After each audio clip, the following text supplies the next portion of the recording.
বিসিবিতে তামিম ইকবালের নেতৃত্বে নবগঠিত অ্যাডহক কমিটির বৈঠক শেষে চলছে ব্রিফিং। আমরা সরাসরি চলে যাচ্ছি সেখানে। Spokesperson anything to do with BCB please contact him. আর আজকে যা যা সিদ্ধান্ত হয়েছে আজকে উনি আপনাদেরকে ব্রিফ করে দিবেন। Thank you. আপনি এখানে আচ্ছা, সবাইকে শুভরাত্রি। গণমাধ্যম আমাদের ভাইরা যারা আছেন, একজন বোন আছেন, আপনাদের সবাইকে আজকে ফার্স্ট আমাদের এই অ্যাডহক কমিটির প্রথম সভা হলো। আপনারা ইতিমধ্যে জেনেছেন আমাদের সভাপতির কাছ থেকে যে কালকে আমাদের দ্বিতীয় সভা হবে। তো আমার মনে হয় যে আজকে আমরা যে সিদ্ধান্তগুলো নিয়েছি সেগুলো আমি যদি আপনাদেরকে একটু বলে শোনাই। তো আজকে প্রথমে আমরা আসলে একটা মানে সৌজন্যের সাক্ষাৎকার, আমরা ইন্ট্রোডাকশন হলো সব। আপনার ইতিমধ্যে কিছু নিয়মিত কার্যক্রম আছে, সেটাকে বহাল রাখার জন্য আমাদের কিছু ডিসিশন নিতে হয়েছে।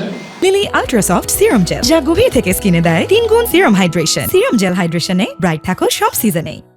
মেইনলি আমাদের যে ব্যাংকের সিগনেটারি আছে সেগুলো আপনার দুটো গ্রুপে ভাগ করা থাকে, একটা ম্যানেজমেন্ট গ্রুপ এ এবং আরেকটা হচ্ছে বোর্ড থেকে বা অ্যাডহক কমিটি থেকে। সেটা আমরা একটা সিদ্ধান্ত নিয়েছি। তো সেটা ম্যানেজমেন্টের যেটা, সেটা নিয়মিত যেটা আমাদের সিইও এবং আমাদের হেড অফ ফাইন্যান্স আছেন, এবং অন্য গ্রুপ থেকে আমাদের অ্যাডহক কমিটির প্রেসিডেন্ট এবং আমাদের ফাইন্যান্স কমিটি যিনি প্রেসিডেন্ট হবেন বা যিনি চার্জে থাকবেন, চেয়ারম্যান, উনি সিগনেটারি হবেন। আরেকটা সিদ্ধান্ত যেটা আমরা নিয়েছি, এটাও আপনার রিলেটেড উইথ গোয়িং কনসার্ন, সেটা হচ্ছে যে আইসিসি এবং এসিসি তে আমাদের একটা রিপ্রেজেন্টেশন থাকে ক্রিকেট বোর্ড থেকে। তো সেটা মূলত by tradition and also by design এবং কন্ডাক্ট, ওটা আমরা প্রেসিডেন্ট মহোদয় উনি অ্যাটেন্ড করেন। তো আমাদের ক্ষেত্রে আমাদের সভাপতি তামিম ইকবাল, ওনাকে আমরা নমিনেট করেছি। এবং পাশাপাশি আইসিসিতে যেহেতু আমরা একটা অ্যাডহক কমিটি, আমরা একটা নির্বাচিত কমিটি না বা বোর্ড না, তারা আমাদেরকে গাইড করেছেন যে এখানে সিইও থাকলে ভালো হয়, এক্স অফিসিয়াল পজিশন। তো সেটাও আমরা আজকে অনুমোদন করেছি। লাস্টলি আমি যদি বলি যে আমরা নিউজিল্যান্ড ট্যুর, সেটার জন্য যে যা যা জিনিসগুলো মানে যা যা আমাদের প্রিপারেশন যেগুলো দরকার, সেটা নিয়ে আমরা একটা আপডেট নিয়েছি। আমরা হয়তো আরো বিস্তারিত আগামী সভায় আমরা এটা নিয়ে আলাপ করবো।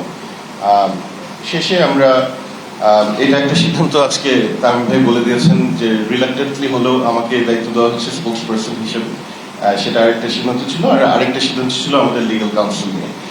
এটার ব্যাপারে আমরা ডিটেলসটা আমরা আগামী সভাতে আপনাদেরকে শেয়ার করতে হবে। আগামী সভা কালকে 6টার সময় হবে এখানে বিসিবিতে। Thank you very much. Thank you. প্রশ্ন একটা নিলে 10টা নিতে হবে।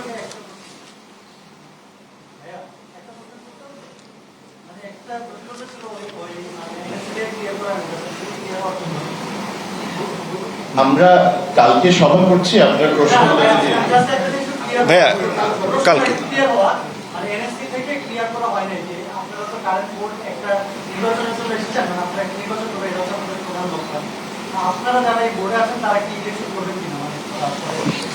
না, অবশ্যই আমরা ইলেকশন করব।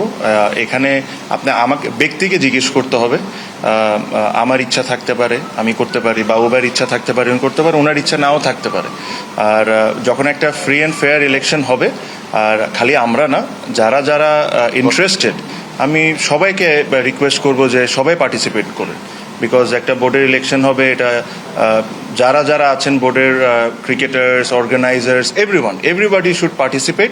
আর আমরা যেরকম একটা সুন্দর ইলেকশন করে দিয়ে যেতে পারি, ওই অবস্থানটা আমরা, ওই অ্যাটমসফিয়ারটা ক্রিয়েট করে দিব যেখানে সবাই এসে ইলেকশন করতে পারবে। থ্যাংক ইউ ভাইয়া আজকে এটার জন্য। Thank you very much.